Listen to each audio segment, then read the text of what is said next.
আসসালামু আলাইকুম বন্ধুরা, চলে আসলাম আরেকটি নতুন ব্লগ ভিডিও নিয়ে হাজির হয়ে গেলাম আপনাদের সাথে। আজকে আমরা আপনাদের সাথে নতুন বিশেষ করে আরেকটি ব্লগ ভিডিও শেয়ার করতে যাচ্ছি, যেটা হচ্ছে হযরত খাজা ইদ্রিস রহমতুল্লাহ আলাই, যিনি যশোরী নামে পরিচিত। যা যশোর সদরে ওনার বাড়ি, প্লাস ওইখানে উনি ঘুমিয়ে আছেন যশোরের মাটিতে। ওনার জীবনধারার নিয়ে আজকে ব্লগটা সাজানোর চেষ্টা করছি। তো বন্ধুরা, আপনারা সম্পূর্ণ ব্লগ ভিডিওটা দেখতে থাকুন। বন্ধুরা, চলে আসলাম নতুন আরেকটি ব্লগ ভিডিও নিয়ে। আজকে হাজির হয়ে গেলাম হযরত খাজা ইদ্রিস রহমতুল্লাহ আলাই, যশোরী রহমতুল্লাহ আলাই, ওনার যে জন্মস্থান প্লাস যেখানে উনি শায়িত আছেন সেই গ্রামের কিছুটা দৃশ্য আজকে আপনাদের দেখানোর চেষ্টা করবো। এটা হচ্ছে ওনার মাজারের পাশে একটি মসজিদ প্লাস মাদ্রাসা, যা আপনার দেখানোর চেষ্টা করছি, যা দেখতে পাচ্ছেন। এটা হচ্ছে গ্রামের মেঠো পথে যে রাস্তা বয়ে গেছে, যা আপনারা দেখতে পাচ্ছেন। রাস্তাটা মূলত পিচ করা রাস্তা, যা আপনারা দেখতে পাচ্ছেন। এই রাস্তাটা মূলত যশোরের দিকে যাওয়া যায়, তাই যে মূলত রূপ দিয়ে যাতে হয়। আর আপনারা দূর থেকে যে সবুজ গম্বুজটা দেখতে পাচ্ছেন, এটা হচ্ছে হযরত খাজা ইদ্রিস রহমতুল্লাহ আলাই আলাইয়ের মাজার শরীফ, যা আপনারা দেখতে পাচ্ছেন। এর আগে কয়েকটা, বিশেষ করে এর আগে একটা ভিডিও আপলোড দিয়েছিলাম হযরত খাজা ইদ্রিস রহমতুল্লাহ আলাই ওনার জীবনী দিয়ে। সেখানে আপনারা অনেকে কমেন্ট করছেন, প্লাস আরো সুন্দরভাবে বিস্তারিতভাবে হযরত খাজা ইদ্রিস রহমতুল্লাহ আলাই ওনার যে জীবন আচরণের কিছুটা দৃশ্যপট আপনারা দেখতে চেয়েছেন, তাই আজকে আপনাদের দেখানোর চেষ্টা করছি। এটা হচ্ছে ওনার মাজারের প্রবেশদ্বার গেট, যা দেখতে পাচ্ছেন। কিছুটা কাজ এখানে করা হয়েছে, প্লাস মাজারের উপরে কিছু কাজ করছে, যা আপনারা দেখতে পাচ্ছেন। আর এখানে কিছুটা পরিবর্তন আনা হয়েছে, বিশেষ করে নামকরণে, যা আপনারা দেখতে পাচ্ছেন। এখানে কয়েকটা জিকির লেখা আছে, ইয়া আল্লাহু ইয়া রহমান ইয়া রাহিম, যা আপনাদের দেখানোর চেষ্টা করছে। দেখতে পাচ্ছেন এসএস দিয়ে লেখা। এটা হচ্ছে গেটের প্রথম ফটকের দৃশ্য, যা আপনাদের দেখানোর চেষ্টা করলাম।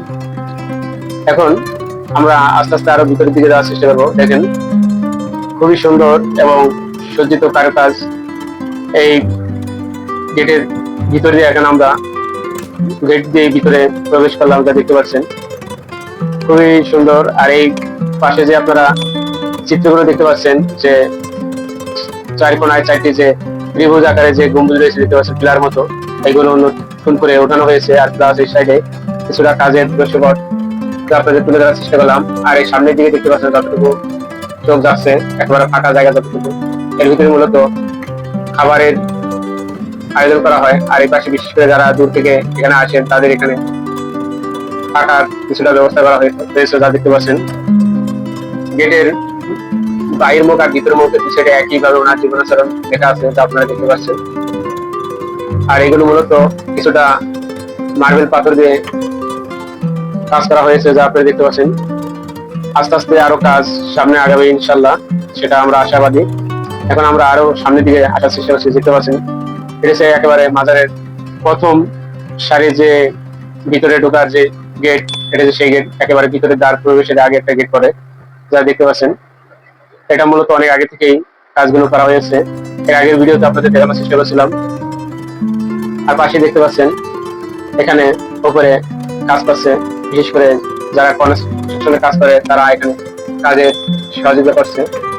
এটা হচ্ছে মাজারের উপরের যে গম্বুজ, মূলত এটা গেটের মাজারের দরজার সামনে ঢুকতে উপরে একটা দেখবেন গম্বুজ আছে, সেই গম্বুজের দৃশ্যটা।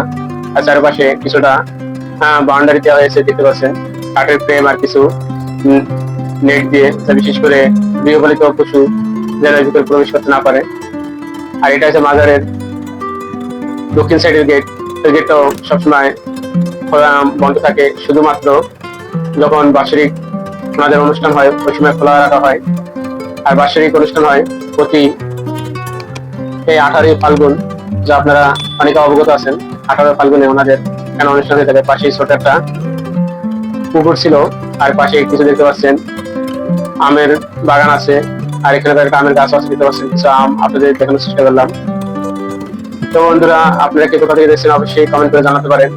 আর যদি আমাদের চ্যানেল নতুন হয়ে থাকেন, অবশ্যই চ্যানেলটা সাবস্ক্রাইব করে পাশে থাকা বেল আইকনটা অল নোটিফিকেশন দিয়ে রাখতে পারেন। বন্ধুরা, এখন আমরা আস্তে আস্তে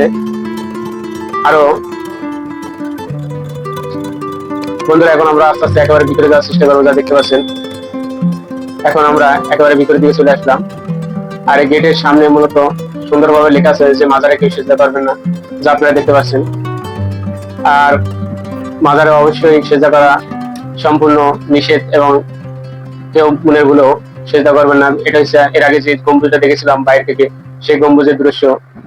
এখন আমরা আস্তে আস্তে ভিতরে যাওয়ার চেষ্টা করবো। বন্ধুরা, ভিতরের দিকে আমরা চলে আসলাম। এই কাজগুলো অনেক আগেই করা হয়ে গেছে। আর এগুলো মার্বেল পাথর দিয়ে যা কাজ করা হয়েছে দেখতে পাচ্ছেন। বাইরে যে আলোর ছটা একেবারে ভিতরে আসছে, আর এগুলো সব গ্লাস দিয়ে সজ্জিত করা দেখতে পাচ্ছেন। বিশেষ করে খুবই সুন্দর কারুকাজ করা। মোটামুটি গ্রামের ভিতরে একেবারে নির্জন বলতে চলে। আর বিশেষ করে এখানে অনেকেই আসে মাজার জিয়ারত করতে।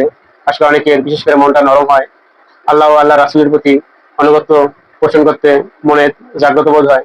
এগুলো হচ্ছে উপরের কারুকাজ, আপনারা দেখতে পাচ্ছেন। এখানে কালেমা শাহাদাতের কিছুটা অংশ কারুকাজ করা হয়েছে। আর মাজারের একেবারে ভিতরে আপনার লেখা আছে হুঁশিয়ার, সাবধান, মাজারে কেউ সেজদা পারবেন না। যেটা আগে আপনাদের দেখানোর চেষ্টা করছিলাম, এটাও তদ্রূপ একেবারে ভিতরের দিকে লেখা রয়েছে, যা আপনাদের দেখানোর চেষ্টা করলাম। আর বিশেষ করে আল্লাহর ওলিদের মাজারে আসলে বিশেষ করে অনেকের মনটা নরম হয়ে যায়, এবং আল্লাহ আল্লাহ রাসূলের প্রতি প্রেম, মহব্বত এবং ভালোবাসা সৃষ্টি হয়, যা আমরা বিভিন্ন ধর্মীয় গ্রন্থ থেকে জানতে পারি এবং বুঝতে পারি, যা আপনাদের দেখানোর চেষ্টা করলাম।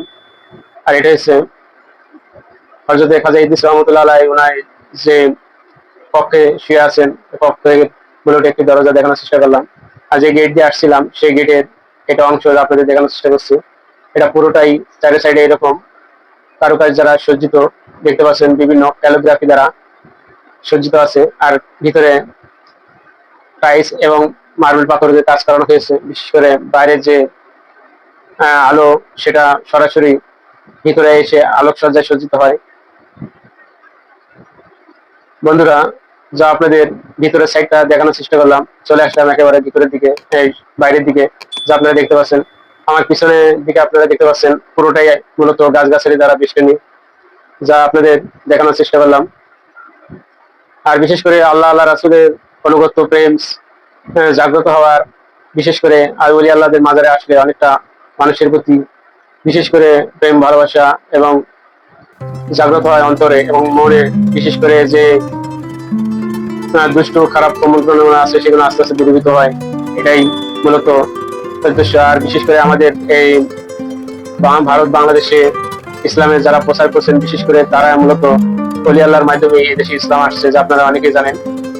তার মধ্যে অন্যতম হয়েছে হযরত শাহজালাল ইয়ামানী, যা সিলেটে শুয়ে আছেন। তারপর আছে হযরত শাহপরান, যা সিলেটে শুয়ে আছেন। তারপর আছে বিশ্ব এনায়েতপুরী, যা এনায়েতপুরী, পাবনা এনায়েতপুরীতে উনি সাহিত্য আছেন। এরকম বাংলাদেশের অসংখ্য জায়গায় অসংখ্য আল্লাহর অলিগণ আসছেন এবং সাহিত্য আছেন। তো বন্ধুরা, আপনারা এই কথা দেখেছেন অবশ্যই কমেন্ট করে জানাবেন। আর অবশ্যই আমাদের চ্যানেল নতুন চ্যানেলটা সাবস্ক্রাইব করে পাশে থাকা বেল আইকনটা অল নোটিফিকেশন বার দিয়ে রাখবেন, যা আজকে আপনাদের ব্লগের মাধ্যমে কিছুটা গ্রামীণ পরিবেশের সাথে পরিচয় করে দেওয়ার চেষ্টা করলাম। তো সবাই ভালো থাকবেন, আল্লাহ হাফেজ। সবাই ভালো থাকবেন, আল্লাহ হাফেজ। দেখা হবে নতুন কোনো এপিসোডে।